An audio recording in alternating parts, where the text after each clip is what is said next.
பாருங்க, இன்னைக்கு நம்ம வீட்டுல சும்மா ஒரு 3/4 டம்ளர் போட்டு சாப்பாடு பண்ணிட்டேன். மேரக்காய் போட்டு தாங்க சாம்பார் வச்சிருக்கேன். ஒரு சில இடங்கள்ல இதை வந்து சௌ காயும்பாங்க. பொடி பொடியா நறுக்கி போட்டு பருப்பு முது போட்டு சௌ சாம்பார் சாப்பாடு பண்ணியாச்சு. எல்லாம் சளி பிடிச்சிருக்கனால தயிர் கிடையாது. அப்புறம் நம்ம 2 பேரும் தானே, பாருங்களேன், ரசம் வச்சா மீதம் ஆயிருது. சளியா இருக்கிறதுனால ஒரு சட்னி பாருங்களேன். அதுக்கு என்ன சட்னி தெரியுமா? புதினா, பச்சை மிளகாய். இது என்னன்னு தெரியுதா? இது தூதுவளை. ஆமா, தூதுவளை. ஆமா, இது வந்து தூதுவளை ரசம் வைக்க பண்ணலாம், சட்னி அரைக்கலாம். சரிப்பா. துவையலும் சொல்லலாம், சட்னியும் சொல்லலாம். இட்லி தோசைக்கு சாப்பிட்டா சட்னி, சாப்பாடுக்கு தொட்டு சாப்பிட்டா துவையல். பூண்டு, இஞ்சி, பெருங்காயம். இந்த அரசல் ஒரு பெட்டியும் பார்க்க அன்னைக்கு இதை கடுகு வச்சிருக்கேன், உளுந்தம் பருப்பு வச்சிருக்கேன். இங்க பாருங்க, கடுகு கொஞ்சம் எனக்கு கை கணக்கு. இங்க பாருங்களேன், ஒரு 1.5 ஸ்பூன் கடுகு போட்டுக்கலாம். சரிப்பா. கடுகு போட்டுட்டு கொஞ்சம் இதே அளவு 1.5 ஸ்பூன் உளுந்தம் பருப்பு.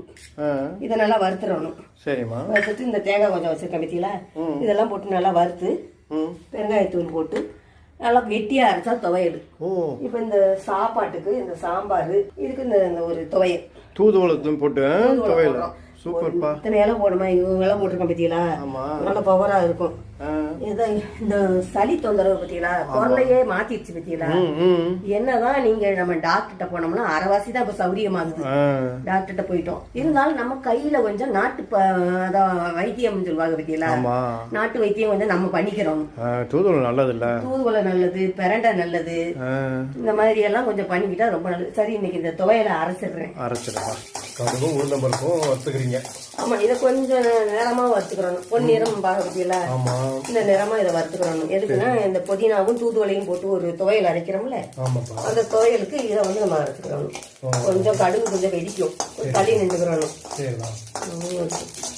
இது கொஞ்சம் இது வந்ததுக்கு அப்புறம் இதை எடுத்துடணும். நேரமா வந்துருச்சு, எடுத்துக்கலாம்.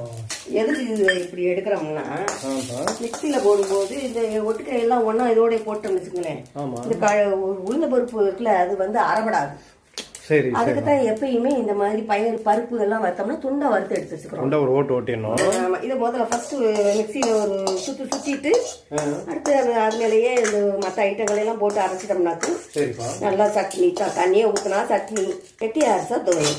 இப்ப அடுத்து என்ன பண்ண போறோம் பாருங்க, இந்த புதினா. இதுவும் இந்த புதினா வந்து சளிக்கு ரொம்ப நல்லது. அதே சட்டியில இது வறுத்துக்கலாம். ஆமா, அந்த புதினாவை போட்டுறணும். வதக்கிற வேண்டியது இல்லமா? அப்ப இந்த நம்ம கறி வச்சிருக்கோம் பார்த்தீங்களா, இந்த தூதுவளை. இந்த சட்னிக்கு மெயின் வந்து இந்த தூதுவளை தான். சளிய வந்து கபம், அதாவது இதை ரொம்ப கட்டுப்படுத்தக்கூடியது. நீங்க இதை போட்டு, இது ஒரு மூலிகை தான். இது மூலிகை தான் கம்ப்ளீட்டா. ஆமா, இதை போட்டோம். இஞ்சி, அதை கட்டி ரொம்ப நல்லது இஞ்சி. ஆமா, ஒரு 5-6 பூண்டு பல்லு. சரிம்மா. காரம் எப்பயுமே நம்ம சாப்பாட்டுல டாக்டரே சொல்றாங்க, காரத்தை கம்மி பண்ணிக்கோங்கிறாங்க. நம்ம வந்து பச்சை மிளகா கம்மியா தான் போடுறோம். இது வந்து காரம் கிடையாது. அதனால நான் வந்து ஒரு 3 பச்சை மிளகா போடுறேன்.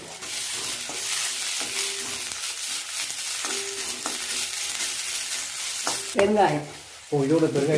பாருங்க, இப்ப பாருங்க, இந்த சட்னிக்கு பாருங்க எவ்வளவு மூலிகை சேர்த்துருக்கேன்னு பாருங்க. புதினா, தூதுவளை, இஞ்சி, பூண்டு. இது வந்து பாருங்க, நல்லா வந்து நம்மளுக்கு செரிமானத்தை கொடுக்கக்கூடியது பெருங்காயம். இந்த பாருங்க, பெருங்காயம் பவுடர் கொஞ்சம் போட்டுக்கிறோம். இதுலயே இந்த பெருங்காயத்திலேயே சொல்றாங்க, அந்த காலத்துல, இன்னைக்குதான் பெருங்காயத்துல வகை வகையா வந்துருச்சு. அப்பெல்லாம் எங்க அம்மா எல்ஜி பெருங்காயம் தான் சொல்லுவாங்க. அதுல அப்படி என்னன்னா, இந்த பெருங்காயத்துல அப்படி என்ன இருக்குன்னு எல்ஜி பெருங்காயம் தான் வாங்கணும்பாங்க. இதோட என்ன பண்றோம், இது வந்து கொஞ்சம் கசப்பு தன்மை, அப்படியே அரைச்சா கொஞ்சம் கசப்பா இருக்கும். ஆமா, சாப்பாட்டுல ஒரு 2 பேர் 4 பேர் சேர்ந்து சாப்பிடணும்னா பத்தாது. அதுக்குதான் இந்த தேங்காயை சேர்த்துக்கிறது. கொஞ்சம் என்னன்னா கொஞ்சம் கூட கொஞ்சம் கிடைக்கும். நம்ம வந்து எப்பயுமே சாப்பாட்டுல ருசிய பார்க்கவே விடாதான். நம்ம நினைக்க சொல்றாங்க, உடம்பு சொல்றாங்க பத்தியா, 6 அடி உடம்பு, சராசரியா 6 அடி. நாக்கு எவ்வளவு நீளம் இருக்கும்? ஒரு சான். இந்த ஒரு சான் நாக்குக்கு ருசிய பார்த்தா இந்த 6 அடி உடம்பு படுத்துருங்கிறாங்க. ஆமா, அதனால ருசி வந்து நாக்குக்கு ஆகவே ஆகாது. ஆமா, கொஞ்சம் பக்குவமா இருந்தா உடம்புக்கு ரொம்ப நல்லது.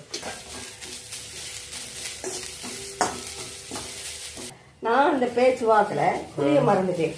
புளியும் போடணும், உப்பும் சேர்க்கணும். கல் உப்பு, இது 2ம் சேர்த்தாதான் ஓரளவுக்கு கொஞ்சம் சாப்பிட முடியும். சூடு ஆறுனதுக்கு அப்புறம் கொஞ்சோண்டு புளி போட்டுக்கலாம், சரி. உப்பு சேர்த்துக்கலாம். அவ்வளவுதான், அரைக்க வேண்டியதுதான். துவையல் தயாராகிரும். இந்த பாருங்க புளி பாருங்க, ரொம்பவும் போடக்கூடாது புளி, ஒரு கொட்டை.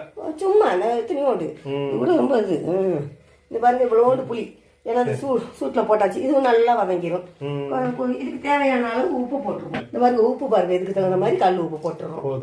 அவ்வளவுதான். பாருங்க சாம்பார் ரெடியா இருக்கு. மேலக்காய் சாம்பார், நல்ல புளிங்கரிசி சாதம். அப்படியே வேணும்னா இந்த சாப்பாடை ஒரு தட்டுல எடுத்து வச்சு இந்த துவையில கொஞ்சம் போட்டு என்ன நெய்யோ நல்லெண்ணையோ போட்டு பிசைஞ்சு சாப்பிடுங்க.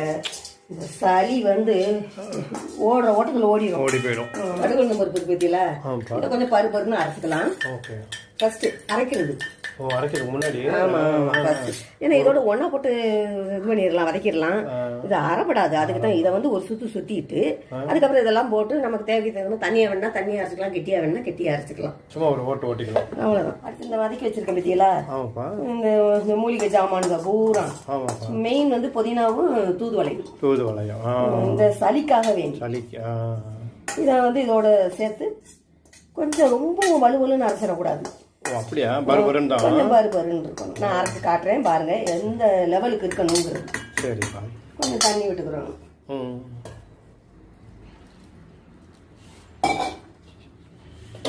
பத்தியலா இந்த மாதிரி பத்தியலா எப்படி இருக்கு பத்தியலா?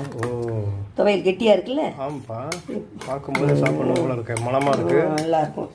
புதினாவும் தூதுவளையும் புதினாவும் சூப்பர். சாப்பிட்டு பாப்பா எப்படி இருக்குன்னு, உப்பு புளியெல்லாம் கரெக்டா இருக்கான்னு. நல்லா இருக்கு, கரெக்டா இருக்கு. சூடா இருக்கு போல இருக்கு, நல்லா சுட இருக்கு. இதுல இந்த தூதுவளையும் புதினாவும் இருக்கு பத்தியலா? அரைச்சு கம்ல இதுல போட்டு கொஞ்சோண்டு நெய் போட்டுக்கிறோம். வேண்டியதான் நெய் பத்தியில, ஏன்னா இது சாப்பாடு சுட சுட இருக்கனால நெய் ஊற்ற வேண்டியது இல்லை. இப்படியே போட்டுக்கலாம். கொஞ்சம் நெய் போட்டு நல்லா இப்படி பிசைஞ்சுக்கங்க. பிசைஞ்சுக்கிட்டு தூதுவளை சாப்பாடு, தூதுவளை கசப்பே இல்லை, கசப்பே இல்லை, அவ்வளவு நல்லா இருக்கு. டாக்டர் வைத்தியமும் நான் பண்ணிட்டேன். எனக்கு 1.5 மாசமா த்ரோட்ல வந்து சளி இருக்குது.